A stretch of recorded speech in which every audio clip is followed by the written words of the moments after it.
Dear brothers and sisters, across our planet, more than 1,350 volcanoes are active or potentially active. Every year, 40 to 50 eruptions remind us that Earth is alive, dynamic, and unpredictable. But here is a powerful truth rarely discussed. Volcanoes are not only sources of danger, they are also sources of extraordinary opportunity. Fertile soil, geothermal energy, volcanic minerals, carbon-capturing basalt, green construction material, all of this emerges after an eruption. Dear brothers and sisters, I hope you know that carbon-capturing basalt is a dark, fine-grained volcanic rock formed when iron and magnesium-rich lava cools rapidly at or near a planet's surface. It contains low silica, less than 52% silicon dioxide, which makes basaltic lava low viscosity, allowing it to flow fast and travel more than 20 kilometers from its source. Basalt is the most common volcanic rock on Earth, and is also abundant on the Moon and Mars, forming ocean floors, lava plains, and volcanic islands. It is known for its hardness, durability, low silica, and minerals like plagioclase, pyroxene, and olivine. Because of its strength and resistance to wear, basalt is widely used in road construction, concrete, railroad ballast, architectural stone, and can even be melted and drawn into basalt fiber for insulation or reinforcement. Our channel, Mission Viksit India, brings you fresh and innovative ideas in every video to help India become a fully developed nation by 2047. In today's episode, we explore a completely new and fascinating subject, the recent volcanic eruption in Ethiopia, whose dust has traveled all the way to Delhi and other parts of the world. But instead of seeing it only as a threat, we examine how such events can open an entirely new arena of global development. We request you to watch this video till the end and share your thoughts in the comments. This video presents a bold new idea. What if G20 nations and Global South countries work together on a joint mission where the input is volcano monitoring and safety, and the output is massive economic, environmental, and scientific benefits for humanity?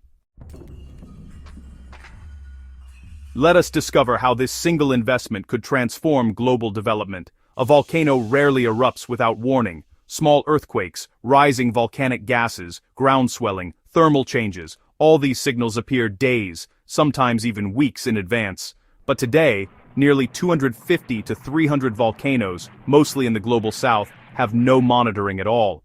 That is the world's biggest risk and also the world's biggest opportunity for cooperation. For creating a monitoring system for a volcano, following are the technological aspects and objectives with cost estimate.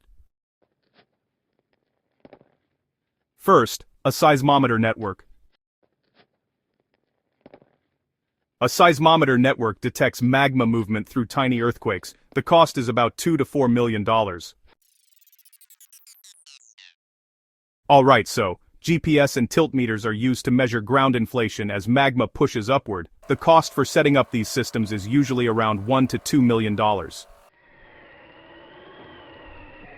Next up, we have gas monitoring stations. Changes in gases like sulfur dioxide, carbon dioxide, and hydrogen sulfide can actually be early signs of an eruption. These stations typically cost about $1 to $1.5 million. And finally, thermal and infrared cameras are used to track heat signatures both during the day and at night. Setting up this kind of system costs about $500,000. Alright, so, next up are the drone and aerostat systems. These are designed to collect ash and gas safely, which is important in hazardous situations. The estimated cost for this system is about $1 million. Moving on, we have the AI-based data center. This setup handles predictive analytics, provides early warnings, and even sends out aviation alerts. The cost for implementing this is around $1.5 million. And finally, let's talk about local alert systems. These include sirens, SMS broadcasts, and emergency communication tools. The investment here ranges from $500,000 to $1 million.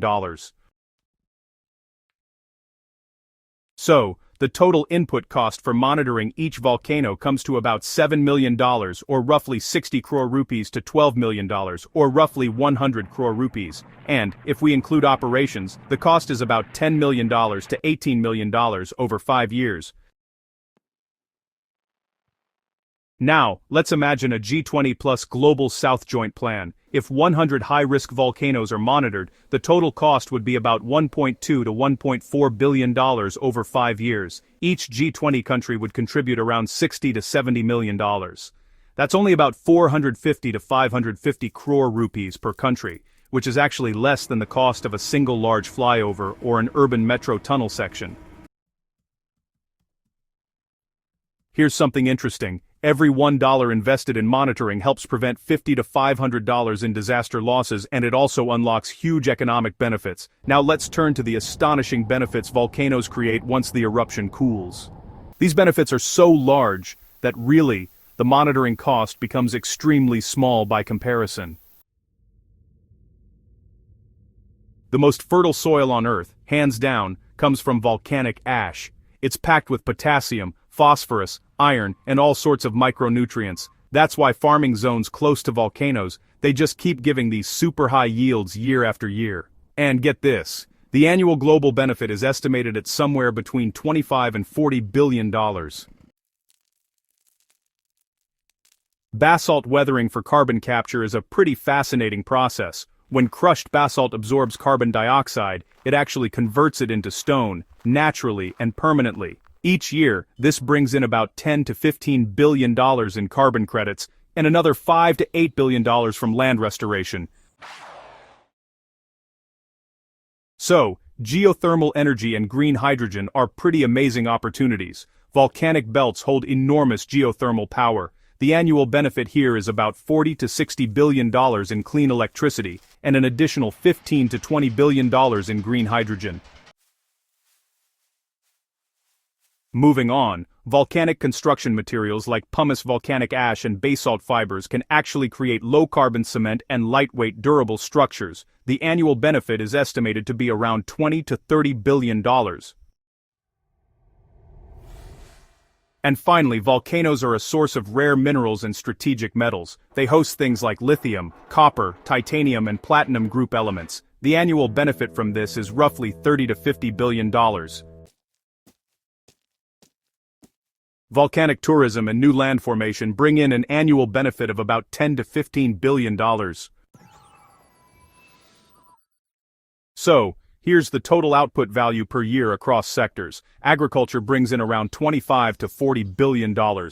Carbon capture adds another $10 to $15 billion. Geothermal energy contributes $40 to $60 billion. Green hydrogen is at $15 to $20 billion.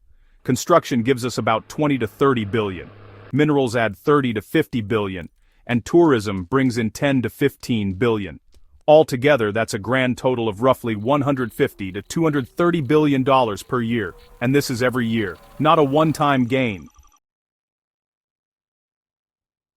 Let's bring it all together. The G20 plus Global South 5-year monitoring cost is about $1.2 to $1.4 billion. The annual global output value is $150 to $230 billion. This basically means that for every $1 invested, there's a return of $120 to $150 in annual benefit. The entire 5-year investment is actually recovered in just 10 days of global volcanic output value. This is one of the highest ROI science investments humanity can make.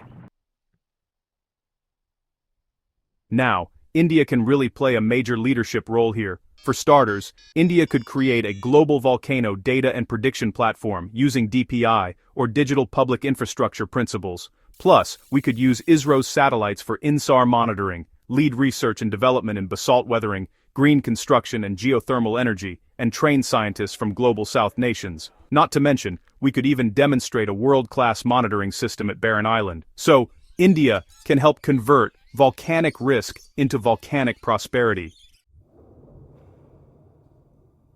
Volcanoes hide giant possibilities beneath their danger, and when nations work together, science, safety, and sustainable development rise together. A G20 Global South volcano mission can protect millions of lives and unlock billions of dollars in green growth, minerals, energy, and climate solutions.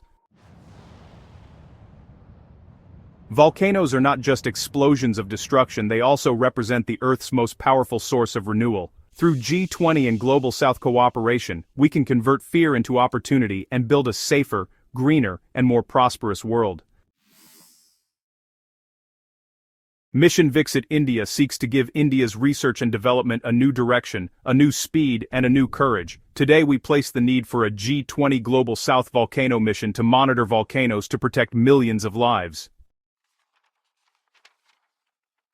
Do you agree with our views in the video to unlock billions of dollars in green growth minerals, energy, and climate solutions? Do you agree that India must urgently launch its initiative for G20 and Global South cooperation in this matter? If you agree, then please send your email to Ministry of Environment and Forest, requesting them to take measures as suggested in this video. You can share link of this video also. Please share your thoughts in the comments, share this video to spread awareness, and don't forget to subscribe to our channel for more future science and innovation content. Thank you very much for staying till the end. Jai Hind. Jai Bharat.